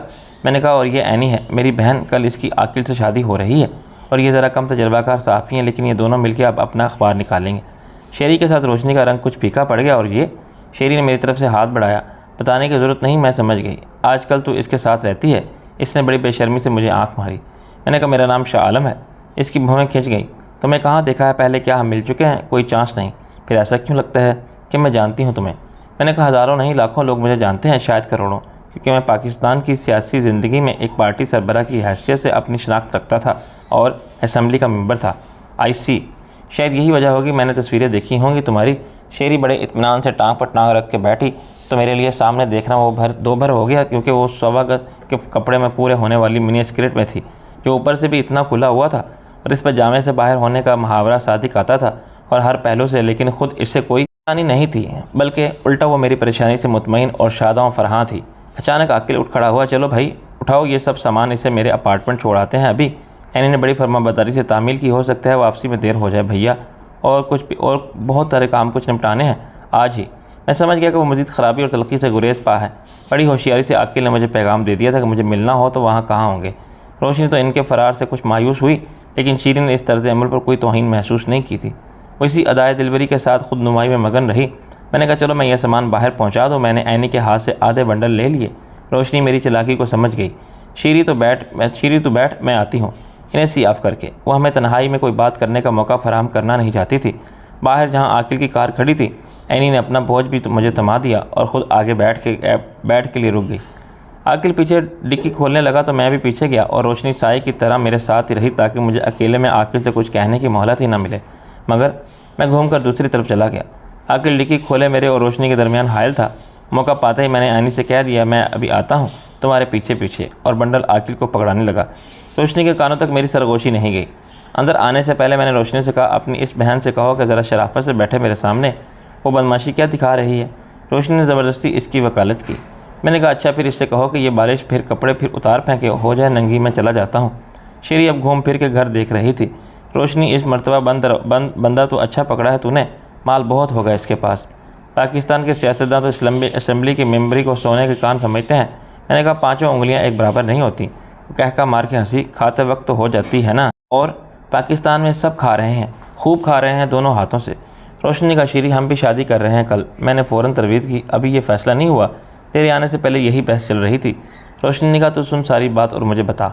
मैंने कहा, मैं अपने और तुम्हारे मसले में किसी तीसरे शख्स को टांग उड़ाने की इजाज़त नहीं दे सकता। रोशनी ने अपनी बात जारी रखी, अब देख कल शादी हो रही एनी और आकिल की, तो क्या हमें मौके से फ़ायदा नहीं उठाना चाहिए? हम भी निकाह पढ़ा लें। रोशनी, प्लीज़ शट अप, मेरा फ़ैसला कतई है। रोशनी मेरी आंखों में आंखें डाल के बोली, नहीं शाहजी, ऐसा नहीं है, तुम्हें माननी होगी मेरी बात।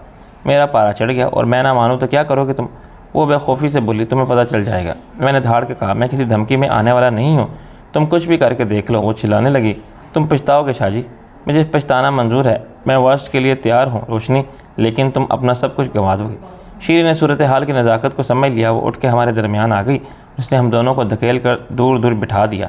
मेरा रद्द-ए-अमल रोशनी के लिए इतना गैर मौका था कि इसे फ़ौरन अपनी गलती का एहसास हो गया। मैंने खुल के बात नहीं की थी, मगर वाज़ह कर दिया था कि मैं जेल जाने के लिए तैयार हूँ। जेल में मुझे कोई फांसी नहीं चढ़ा सकता। धोखेबाजी और फराड की सज़ा 2-4 साल से ज़्यादा नहीं हो सकती। ये बात रोशनी भी समझती थी, और ये भी इसने फ़ौरन समझ लिया कि मुझे जेल भिजवाना इसके लिए 100% घाटे का सौदा है। इसने अपना रवैया एकदम बदल लिया। देख शीरी, क्या मैं गलत कह रही हूँ? शीरी ने अपने बैग से सिगरेट निकाल के लबों में दबाई और एक नन्हे से नाजुक और सुनहरे लाइटर से जलाई। तो गलत कह ही नहीं रही, बहुत बड़ी गलती कर रही है। क्या तू पागल हो गई है जो ये शादी का गुलामी वाला तो गले में डाल रही है? पहले तो कभी ऐसा नहीं सोचा तू। रोशनी कुछ नर्वस हो गई। देख शीरी, लाइफ बिल आखिर सेटल होना पड़ता है। बिल आखिर की बच्ची, अभी कौन सी तेरी उम्र इतनी हो गई है? जल्दी क्या है तुझे खुद को घर की चार दीवारी में कैद करने की? तू जानती नहीं एशियाई मर्दों की जहनीत और खुसूसन ये सियासी वडेरे खुद तो ज़माने भर में मुँह मारते फिरते हैं, बीवी को रखते हैं 7 तालों में बंद करके। रोशनी कुछ घबरा गई। अरे नहीं शाहजी, ऐसे नहीं है। शीरी ने बड़े जारहाना अंदाज में सिगरेट का धुआं अगला।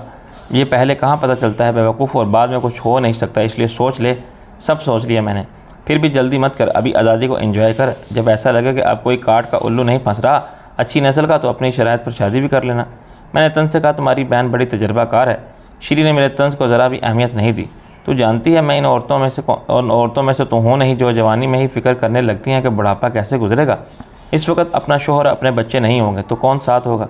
बहुत दूर है वो वक्त अभी, और क्या पता इस वक्त तक मैं किसी दौलतमंद बुढ़े को फांस लूँ। नहीं शीरी, इस मामले में तेरे और मेरे ख्यालात में ज़मीन आसमान का फ़र्क है। मैं वो ज़िंदगी नहीं गुजार सकती जो तू गुजार रही है। शीरी हंसने लगी। तू है सदा की डरपोक और बुज़दिल। बस एक बार सांप ने काट लिया तो रस्सी से भी डरने लगी। इतना जहरीला तो सांप ही नहीं था। मैंने देखा कि रोशनी का रंग फ़क हो गया है। शीरी ने इसके माजी किसी दिलदाज याद और किसी तलख तजर्बे का हवाला रवानी में दे दिया था। शायद वो कुछ और बोलती, मगर रोशनी ने मेरी नज़र बचा के इसे आंख मारी, मगर मैंने देख लिया। शीरी सिगरेट जा रही थी। इसने अपनी बकवास जारी रखी। बुरा मत मानना, ज़िंदगी तेरी है, तो जिसे चाहे कसम बना ले, लेकिन मुझे अफसोस होगा बाद में अगर तेरी ज़िंदगी एक कैद बामुशक्कत बन गई। इसलिए मैं अपना फ़र्ज़ ज़रूर अदा करूँगी तुझे समझाने का। रोशनी ने इसे सख्ती से रोकने की कोशिश की। तो रहने दे, अपने अफलातूनियत और ज़िंदगी का तजर्बा मुझे भी है। क्या फ़ायदा ऐसे तजर्बे से? अरे करनी थी तो इससे करती। वो क्या नाम था उस सनतकार का जिससे ख़ुदकुशी का ड्रामा भी किया था तेरे इश्क में? और वो क्या बुरा था जो बाद में वज़ीर हो गया था? हमीद शाह भरवाली बाद में मेरे पीछे पड़ गया था। मैंने भी खूब लुटा इसे, मगर शादी की बात साफ हरी झंडी दिखा दी। इन इंकशाफात का सिलसिला न जाने किस इंजाम तक जारी रहता। शायद बड़ी बहन इसे जूते मार के घर से निकाल देती, या छोटी बहन वो कहानी पूरे सन्नाटे में सुनाने बैठ जाती, जिनके अभी इसने सिर्फ उन्वानात ही पढ़े थे। लेकिन टेलीफोन की घंटी की मुदाखलत ने सिलसिला वक्ती तौर पर मुनक़ता कर दिया। मैंने रिसीवर उठा लिया। फ़ोन रब नवाज का था। क्या मुसीबत है शाहजी, तुम मिलते ही नहीं घर पर? कितने फ़ोन किए हैं? वो बिगड़ने लगा। मैंने कहा कितने फ़ोन किए? सुबह, दोपहर, शाम। तुम्हारी बीवी ने बताया नहीं? मैंने कहा नहीं, मैं अपने चक्करों में घर से बाहर रहता था। ऐसी की तैसी तुम्हारे चक्करों की। तुम सब मिलकर मुझे चक्कर दे रहे हो, मैं एक एक से निमट लूँगा। बेंच ने मेरी ज़मानत पर रिहाई की तौसीक कर दी और मेरा पासपोर्ट भी वापस कर दिया है। ज़ाहिर है ये मेरे लिए खुश की खबर नहीं थी। मैंने कहा कि ये कैसे हुआ? मेरा मतलब है ये पाकिस्तान है शाहजी, सब कुछ हो सकता है यहाँ। मैंने बड़े टॉप के 2 वकील कर लिए थे। इनके बारे में मशहूर है कि बंदे को फांसी के तख्ते से भी उतार लाते हैं। वो जो मेरा मुखालिफ वकील था ना, वो तुम्हारी बीवी का कसम। मैंने कहा फरीद अब्बासी। हाँ वही, इसने तो केस किया था मेरे ख़िलाफ़। वो भी अभी भी बकबक कर रहा था कि ज़मानत पर रिहाई से केस ख़त्म नहीं होता। मैंने कहा कि पुत्र, आहिस्ता आहिस्ता सब समझ आ जाएगा तुझे कि असर रसूख और पैसे का कानून कितना बड़ा है। इस कानून से जो किताबों में लिखा है, अब अल्लाह ने चाहा तो 2-4 दिन में लंदन पहुँच जाऊँगा। मैंने कहा लंदन तुम 100 बार आओ, लेकिन मेरी तुम्हारी मुलाकात शायद ना हो। मैं तो बस 1-2 दिन का मेहमान हूँ, वो बिगड़ गया। मेरे आने तक तुम ठहरो। मैंने कहा सॉरी, मेरा प्रोग्राम पहले से तय है। वो गालियाँ बकने लगा। तुम्हारे प्रोग्राम की तो तुम्हें मेरा इंतज़ार करना होगा। मैंने कहा वरना क्या होगा? तुम होते कौन हो मुझे हुक्म देने वाले, पागल के बच्चे? वो चिल्लाने लगा। मैं कत्ल करवा दूंगा तुम्हें। पहले एक कत्ल के मुकदमे से तो निमट लो। तुम जैसे भौंकने वाले कुत्ते बहुत देखे हैं मैंने। वो काटने लगे तो गोली मार देते हैं इन्हें। मैं जानता हूँ तुम इस लहजे में क्यों बात कर रहे हो। मेरे लाखों पाउंड हज़म करके तुम मेरे साथ दुश्मनी करना चाहते हो। मैंने कहा फ़र्ज़ करो मैं ऐसा ही कर रहा हूँ फिर। वो मुझे माँ बहन की गालियाँ देने लगा। मैं कहका लगाया और फ़ोन बंद कर दिया, मगर रिसीवर नीचे रखते ही घंटी फिर बजने लगी। रोशनी ने कहा क्या फ़ायदा अपना दिमाग ख़राब करने से, कह दो इससे कि अच्छा मैं रुक जाता हूँ। मैंने कहा मुझे तुम्हारे मशवरे की ज़रूरत नहीं, और रिसीवर उठा लिया। ये मत समझना कि मैं तुमसे डर के लंदन से भाग रहा हूँ। दूसरी तरफ से जोली की हंसी सुनाई दी। क्या हो गया तुम्हें स्वीट हार्ट? मैंने कहा ओह ये तुम हो, आई एम सॉरी। तुम इतने गुस्से में क्यों थे? क्या झगड़ा हुआ है किसी से? मैंने कहा अभी रब नवाज का फ़ोन आया था, मुझसे ऐसे लहजे में बात कर रहा था जैसे वो मेरा बॉस है। मैंने भी बहुत कहा। फिर तो आज इसे डबल डोज मिल गई। शाम को इसने जिम्मी से बात की थी और जिम्मी ने इसे खूब सुनाई। क्या जिम्मी ज़मानत पर रिहा होकर आ गया? अभी कहाँ। रब नवाज ने काउंटी जेल में फ़ोन किया था, मैं इस वक्त वहीं थी। वैसे लड़ रहे थे जैसे फ़ोन पर खून कर देंगे एक दूसरे का। खैर तुम लानत भेजो इन दोनों पर। मैंने कहा तुमने कैसे याद किया इस वक्त? तुम्हारा वादा याद दिलाने के लिए। मैंने बेख्याली में कहा कौन सा वादा? हद करते हो तुम भी। तुम बिल्कुल भूल गए हो कि तुम्हें डिनर पर ले जाना था मुझे। लंच तो गलत हो गया था। मैंने कहा मगर ये दावत तुमने दी थी। वो हंसी लंच पर मैंने इनवाइट किया था, वो हो नहीं सका। अब डिनर पर मैं तुम्हारी दावत कबूल कर रही हूँ। कितनी देर में आ रहे हो स्वीट हार्ट? मैंने सोच के कहा आता हूँ अभी 1 घंटे में। मैं अपने ऑफिस में हूँ, चश्मे भरा। इसने होंठों से चूमने की आवाज़ निकाली और फ़ोन बंद कर दिया। मैंने घड़ी देखी। सॉरी लेडीज़, मुझे जाना है। रोशनी ने बदमज़गी से कहा, यह क्या बदअखलाक़ी है शालम, पहले वो दोनों वॉकआउट हो गए थे, अब तुम जा रहे हो। मैंने कहा इन्हें तो जाना ही था, तुमने इन्हें एहसास तो दिलाया था कि घर उनका नहीं, मुझे भी काम है। शेरी तुमसे मिलने आई थी। गलत, शेरी पहले ही बता चुकी है कि वो तुम्हें मनाने और तुम्हारे ठाट बाट देखने आई है। वो बोली मेरा ख्याल था कि हम डिनर पर चलेंगे। मैंने कहा मैंने पहले ही किसी से डिनर का वादा कर रखा था। शेरी ने मुस्कुरा के मुझे आंख मारी, किसी खातून से? मैंने कहा जो तुम चाहो समझ सकती हो। मैंने ड्रेस बदला और 15 मिनट में तैयार होकर घर से निकल गया। अगर कुछ देर पहले की तलखी से मेरा मूड ख़राब ना होता तो शायद मैं ज्वेली को इनकार कर देता, लेकिन अब मुझे बहाने की तलाश थी। मैं इन दोनों बहनों की सोहबत से जान छुड़ाना चाहता था। मेरे जहन पर तफक्कुरात का बोझ था और मैं इंतशार पैदा करने वाली ख़यालात के हिसाबी दबाव में था। मैं कुछ वक्त एक बदले हुए माहौल में गुजारने का आरज़ूमंद हो गया था, जहाँ मैं रिलैक्स कर सकूँ। ज्वेली के फ़ोन ने मुझे ये मौका फ़राहम कर दिया और ना चाहने के बावजूद मैं इसे डिनर पर साथ ले जाने के लिए तैयार हो गया। किसी खूबसूरत और ख्वाबनाक माहौल वाले रेस्टोरेंट की फ़िज़ा मुझे पुरसकून करने में मददगार साबित हो सकती थी। मैंने ज्वेली से 1 घंटे की मोहलत इसलिए ली थी, पहले मैं आकिल के अपार्टमेंट जाके इस नई और मुश्किल सूरत हाल को डिस्कस करना था। वो दोनों बड़े मंदमज़ा होकर गए थे, ताहम मेरे बैठने तक इनका मूड ठीक हो गया था। वो चाय पी रहे थे और जलेबी खा रहे थे। ये हम लेटे हुए आए थे। एनी ने कहा अभी तक गर्म है, तुम भी खाओ। मैंने कहा मैं चाय पीऊँगा। एनी ने कहा आकिल जाओ चाय बना के लाओ। हुक्म चला रही हो अपने मजाजी खुदा पर, गुनाहगार औरत। आकिल ने तौबा के अंदाज में कानों को हाथ लगाया। या मैं मेहमान हूँ फ़िलहाल। वो शीरा टपकाती जलेबियाँ खाती रही, और ये घर तुम्हारा है? आकिल ने भरी, जब घर मेरा नहीं होगा तब क्या होगा, और किचन में चाय बनाने घुस गया। एनी का गुस्सा लौट आया। ये जो रोशनी है ना भैया, ये बहुत बड़ा अजाब मोल लिया है तुमने 60,000 पाउंड में। मैंने कहा शायद ये भी मकाफ़ात अमल है, मेरी बदनीयती की सज़ा है। मैं इसे धोखा दे रहा था, तकदीर ने मेरे साथ धोखा किया। सवाल यह है कि अब तुम क्या करोगे? अब कुछ करना ही पड़ेगा। तुम्हारे आने के बाद रोशनी तो खुली धमकी पर उतर आई थी। इस वक्त अगर मैं दब जाता तो इसका हौसला और बढ़ जाता। फिर तुमने क्या किया? हाथ मार दिया किसके? एनी मुस्कुराई। बस इसी की कसर रह गई थी। मार देता तो दिमाग दुरुस्त हो जाता, इसका या तुम्हारा। अगर वो चली जाती पुलिस के पास भैया। मैंने कहा इसका दिमाग वैसे ही दुरुस्त हो गया है। मैंने साफ कह दिया कि ठीक है तुम जाओ पुलिस को, वो सब बता दो जो तुम जानती हो। इससे क्या होगा? मुझे 1-2 साल की जेल हो जाएगी अगर मेरा जुर्म साबित हो गया। आकिल ने चाय का मग मेरे सामने रख दिया। लेकिन बकौल शायद तू कहाँ जाएगी, कुछ अपना ठिकाना कर ले। तुमने बड़ा मुँह तोड़ जवाब दिया था इसे। मैंने एनी से कहा मैं तो दांत तोड़ देती, यानी दंदान शिकन जवाब भी दे सकती। अभी इसने ज़ुबान सुनी ही कहाँ है मैं जो मैं बोलती थी। एनी हंसी। इसकी आधी उम्मीदें तो इसी वक्त खाक में मिल गई होंगी जब एनी ने अचानक ऐलान कर दिया घर से फौरी रुखसती का। अकील बोला मैं खुद यही सोच रहा था कि सामान उठाने के पहले बकौल एक और शायर बुलबुल ने आशियाना चमन से उठा लिया, इसकी बिला से बम बैसे या हम बसे। जब मैं भी निकल आया तो वो गर्म हो गई कि सब इसे छोड़ के जा रहे हैं। किसी को मेहमान का भी ख्याल नहीं। वो मेहमान थी बिलाए जान। जालिम की क्या अदा थी, क्या अंदाज थे। एक बिजली थी कि निगाहों के सामने को नदी और दिल पर गिर गई। आकिल आ भर के बोला अच्छा। एनी ने दांत पीस के कहा मैं गिरा दूँ तुम्हें बिजली लगा के, 440 वोल्ट का झटका दूँ? वो तुम देती रहती हो जब मुस्कुरा के देखती हो मुझे। एनी ने मेरी तरफ देखा। ये डायलॉग सुन रहे हो ना भैया, ऐसे पटरी बदलता है ये आदमी। मैंने कहा देखो मुझे जाना है। इस वक्त कहाँ जाओगे? घर से तो अभी आए हो। आकिल ने कहा मुझे जोली को डिनर पर ले जाना है, ज़रा बच के रहना भैया, वो भी बड़ी ख़तरनाक औरत है। तो क्या कम ख़तरनाक थी जब मिली थी? मैंने कहा और शबनम क्या कम ख़तरनाक है? ख़तरनाक तो चंदा भी बन गई थी। आकिल ने किसी फ़लसफ़े की तरह इरशाद किया ए औरत, तेरा दूसरा नाम ख़तरनाकी है। मैंने इन्हें मुख्तसरन दिन भर के वाक़यात से रोशनास किया और फिर रब नवाज़ की धमकी के बारे में बताया। मेरा ख्याल है कि अब मैं लंदन में अपना क़याम बढ़ाया तो मेरी मुश्किलात बढ़ती जाएंगी। तुम्हारा वो प्लान तो मशकूक हो गया, रोशनी को बीवी बनाकर ले जाने का। मेरा ख्याल है अभी मायूस नहीं हुई हूँ मैं। प्लान नाकाम नहीं हुआ। रोशनी बाद में सोचेगी तो पछताएगी। इसकी प्रॉब्लम यह है कि एक तरफ तो इसकी ख्वाहिश है कि इसका कोई घर हो जहाँ से सब कुछ मिल जाए, दौलत, इज़्ज़त, शोहरत और मोहब्बत। दूसरी तरफ वो मुझसे डरती है कि कहीं इसे अपने मकसद के लिए इस्तेमाल करके छोड़ न दूँ। इसे हम सब का किरदार भरोसे के काबिल नहीं लगता। मैंने अपनी तरफ से कोशिश ज़रूर की थी कि इसकी हर गलत फहमी रफ़ा दफ़ा कर दूँ, इसे समझाऊँ कि यहाँ हमारी जितनी भी पुरस्कार नज़र आने वाली मसरूफियात थी वो गैर कानूनी नहीं, गैर इखलाकी थी। मगर मेरा ख्याल है कि ये मकसद हासिल नहीं हुआ। वो समझती है कि हम खुफिया किस्म की सरगर्मियों में मुलविस जराइम पेशा अफराद की छोटी मोटी माफिया हैं। अब वो कन्फ्यूजन का शिकार है कि हमारे साथ रह के अपनी पोजीशन को किस तरह मुस्तहकम और महफूज करे। मोहब्बत और अपनाइयत से यहाँ हमारी कमज़ोरी से फ़ायदा उठा के वो साफ तुम्हें ब्लैकमेल कर रही है भैया।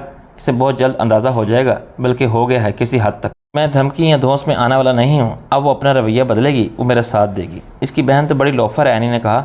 मैंने कहा वो ख़ुद भी इतनी पारसा और पाकबाज नहीं है जितना ख़ुद को ज़ाहिर करती रही है। अभी बातों बातों में इसकी बहन ने बहुत कुछ बता दिया है। रोशनी की हालत देखने वाली थी। खैर छोड़ो, रोशनी और तारीकी की बातें तुम बताओ। आकिल ने कहा, मैं क्या अर्ज करूँ, आप बुज़ुर्ग हैं, आपके सामने बात करते हुए शर्म आती है मुझे। हाँ, ये खातून अलबत्ता काफ़ी बेशरम है, शादी के मसले पर यही बात करेगी। एनी ने इसे घूर के देखा। आकिल, बात करो। मैंने कहा, इस वक्त तो खैर तुमने एहतजाज करते हुए वॉकआउट करके बिल्कुल ठीक किया, लेकिन एनी भाई के घर पर हक जताना ही काफ़ी नहीं, इसका हक इस्तेमाल भी करो, वरना वो समझेगी कि बड़ी आई थी बहन, भाई की बहन। ज़रा आंखें दिखाए तो डर के भाग गई। इसका बाप भी नहीं निकाल सकता मुझे। हाँ, मगर इसने निकाल दिया घर की मालकिन बनने से पहले ही। आकिल बोला। मैंने कहा, अब तुम्हें अपनी बदमाशी का सिक्का जमाना है तो कल आ जाओ प्रोग्राम के मुताबिक और चैलेंज दे कि कोई गड़बड़ करके दिखाए।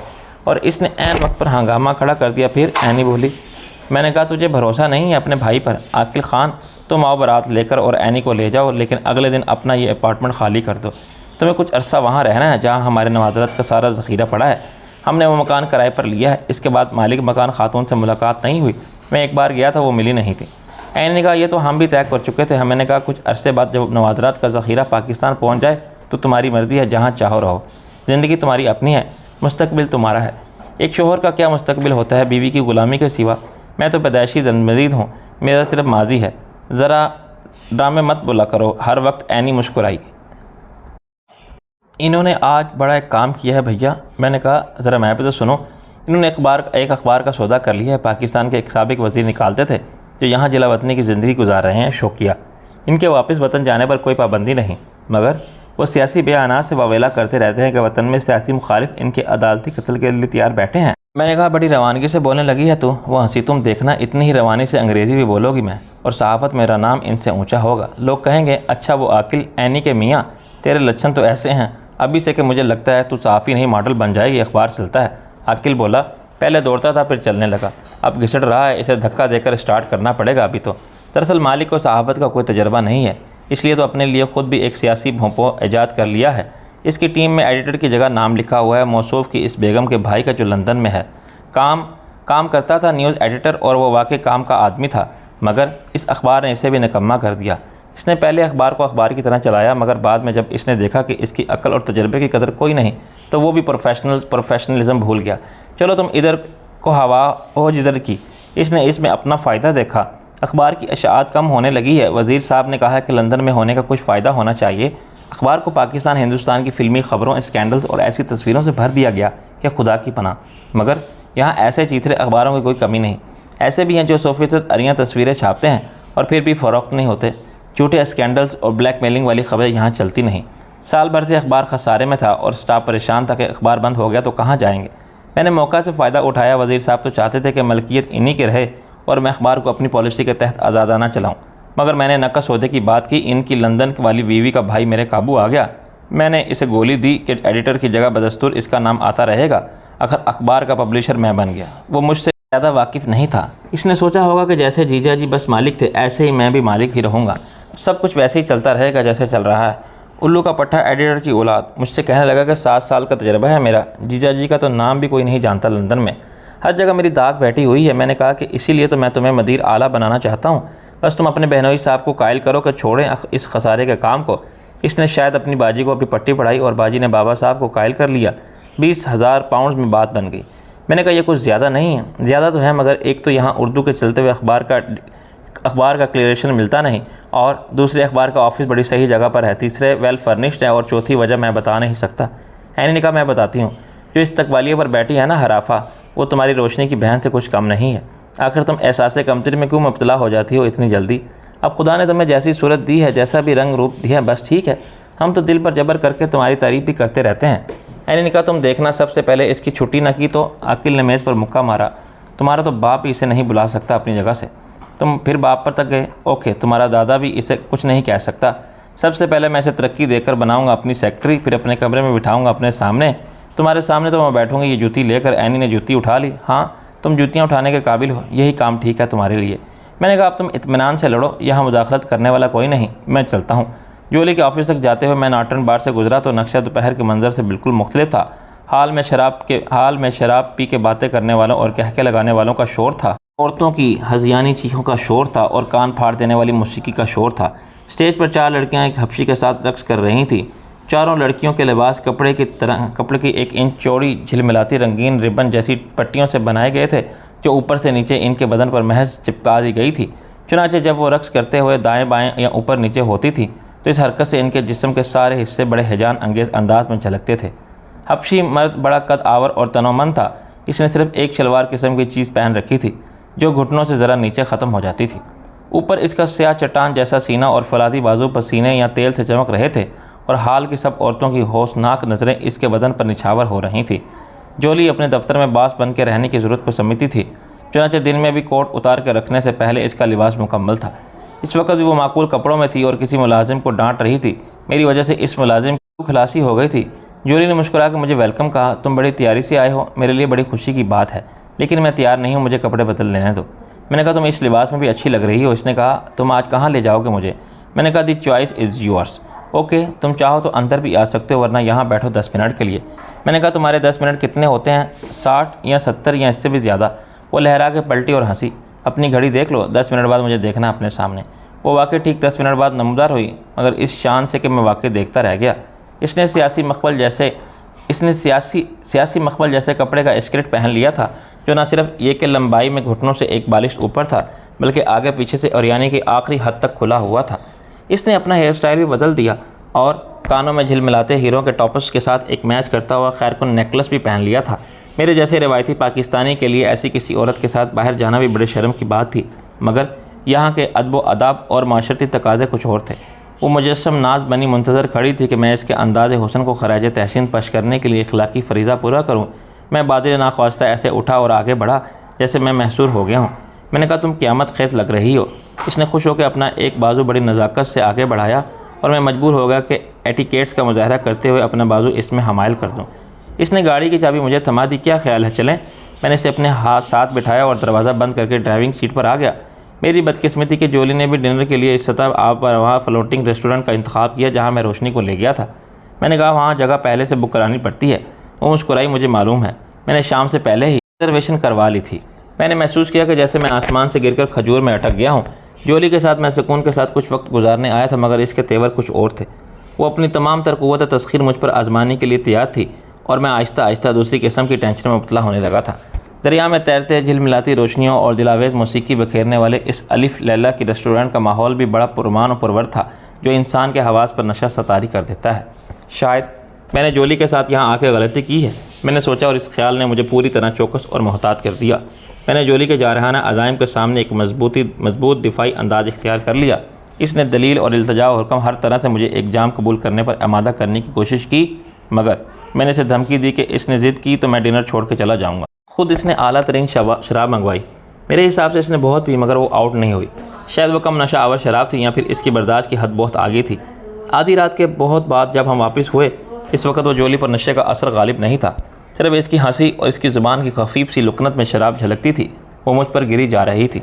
इसने बैठने के बाद कहा, अब तुम मुझे घर छोड़ोगे ना? मेरा दिल बैठ गया, लेकिन ये तो होना ही था। वो ख़ुद ड्राइव करने के काबिल नहीं थी और इस वक्त मैं इसे ऑफिस में नहीं ले जा सकता था। ओके, लेकिन तुम सीधी बैठो। एक बात ये भी सुन लो कि मैं तुम्हें छोड़ने अंदर नहीं जाऊँगा। वो हंसी। इतना डरते हो मुझसे? कैसे मर्द हो तुम? मैंने कहा तुम पर अब नशा गालिब आ रहा है। इसने बैग से टॉफ़ी निकाली और एक मुझे भी दी। मैंने सोचे समझे बगैर मुंह में डाल ली। इसका बड़ा अजीब सा मगर पुरलुत्फ़ जायका था। मुझे ऐसा लगा जैसे मेरी सारी थकन दूर हो गई है। प्रॉब्लम यही कि जोली का नशा और गहरा हो गया और वो मदहोश होकर गिरने लगी। इसके लिए अपने घर का रास्ता बताना भी मुश्किल होने लगा था। ये सूरत हाल मेरे लिए सख्त असाब शिकन और सब्र आजमा साबित होने लगी थी। इसकी कुर्बत मेरे हवास पर नशे और सरूर जैसी कैफियत तारी कर रही थी। इसके वजूद से फूटती हिजान अंगेज़ खुशबू, इसके बदन का गदाज रेशमी मिला नमट मुलायमत और खुमार आफरी हरारत मेरे ख्यालात को महकने पर मजबूर कर रही थी। मैं ये एतराफ़ करने पर मजबूर था कि वक्त, मौसम और माहौल की साजिश के सामने मेरी क़ुव्वत मुदाफ़ियत कमज़ोर पड़ने लगी है। बिलाखिर मैंने गाड़ी रोक दी और इसे सीधा बिठा दिया। है जोली, होश में आओ। वो झूम के मिन मनाई। क्यों?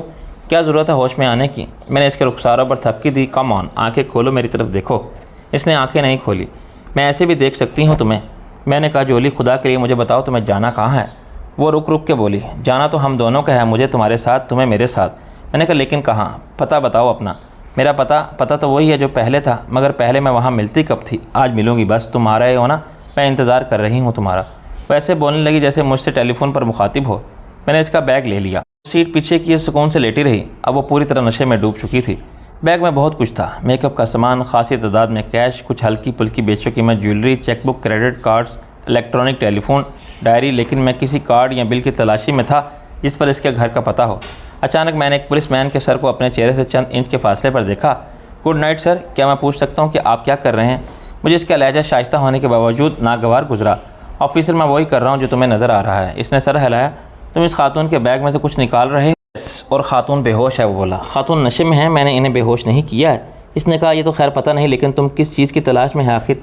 मैंने कहा, इसके घर के पते की, ताकि मैं इसे वहाँ छोड़ सकूँ। आई सी, तुम्हारी आज पहली मुलाकात थी। और ख़ातून ने अपना पता नहीं बताया, मगर शराब इतनी पी कि मदहोश हो गई। वो तन से बोला, नाम बताया था अपना? मैंने कहा, देखो ऑफिसर, ये नाटन बार के मालिक जेम्स की बीवी है जोली। मैं इसे और इसके शोहर को बहुत अरसे से जानता हूँ, मगर इनसे मेरी मुलाकात हमेशा ऑफिस में हुई। मैं कभी इनके घर नहीं गया था। वो मुझे गौर से देखता रहा। और ये मिस्टर जेम्स खुद कहाँ हैं? मैंने कदरे तामुल के बाद कहा, जेल में। वो कुछ देर सोचता रहा। जेल में? कितनी दिलचस्प सूरत हाल है। खैर, मुझे तुम्हारे निजी मामला से कोई सरोकार नहीं। तुम इंडियन हो? मैंने कहा, नो, मैं पाकिस्तानी हूँ। इसने सरसरी लहजे में कहा, बात तो एक ही है।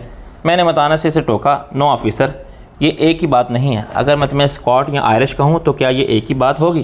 तुम्हारा ड्राइविंग लाइसेंस कहाँ है? मैंने कहा, तुम ये सवाल जवाब क्यों कर रहे हो? मेरा जुर्म क्या है आखिर? वो बोला, मुझे शक है कि तुम भी नशे में हो और नशे में ड्राइविंग करना जुर्म है। ज़रा नीचे उतरो। मैं उतर आया। अगर ये बात अब तक तुम्हें मालूम नहीं तो अब मान लो कि सब मुसलमानों के लिए शराब पीना हराम है। वो सर हिला के मेरा ड्राइविंग लाइसेंस देखने लगा। हाँ, जब वो पकड़े जाते हैं तो पहले यही कहते हैं। मैंने बरहमी से कहा, क्या मतलब है आखिर तुम्हारा? क्या मैं झूठ बोल रहा हूँ?